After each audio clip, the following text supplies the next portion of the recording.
Mais ces fortes chaleurs, elles pourraient avoir un impact sur les transports et sur le train. Arnaud émet 38 degrés prévus à Bordeaux cet après-midi. Beaucoup de Français qui vont partir en vacances dans les prochains jours. Est-ce que on commence à dire que ça pourrait avoir un impact sur les trains, un ralentissement des trajets? Est-ce que ça vous paraît en effet ce qui va se produire? Oui, on peut le dire et c'est à craindre. En fait, la SNCF, à partir du moment où la température dépasse durablement, les 35 degrés, elle met en place un plan chaleur, Mmh. pour, surveiller de manière plus, précise, l'état de l'infrastructure, l'état des voies ferrées. Parce que concrètement, eh bien, les rails, ils sont fabriqués en acier. Mmh. L'acier, c'est un métal qui se dilate.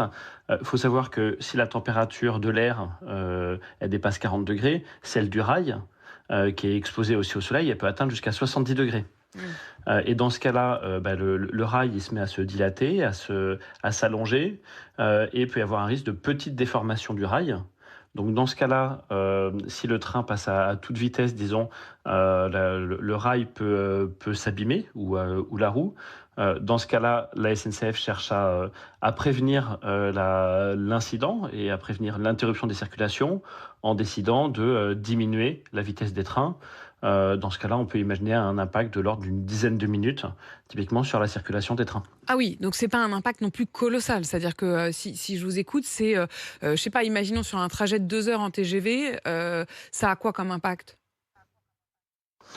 Ça peut avoir un impact, typiquement du quart d'heure. Alors là, vous Mmh. parlez du TGV.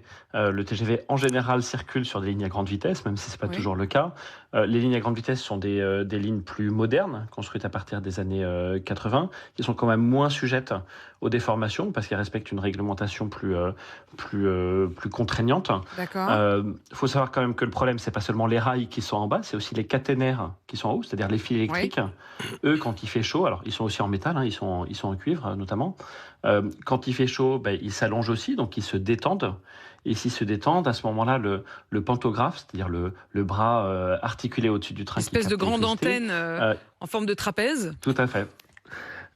Pour les trains électrifiés, eh bien, si la caténaire est détendue, le pantographe qui passe en dessous peut finir par arracher la caténaire. Donc là encore, pour prévenir ce risque, on fait ralentir le train. Comme ça, on évite tout risque d'arrachement de la caténaire.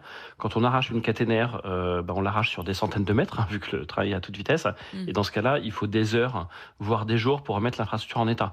Donc ce que se dit la SNCF, je parle de SNCF Réseau, celui qui gère l'infrastructure et qui commande la circulation de tous les trains, que ce soit les trains de la SNCF ou les trains concurrents.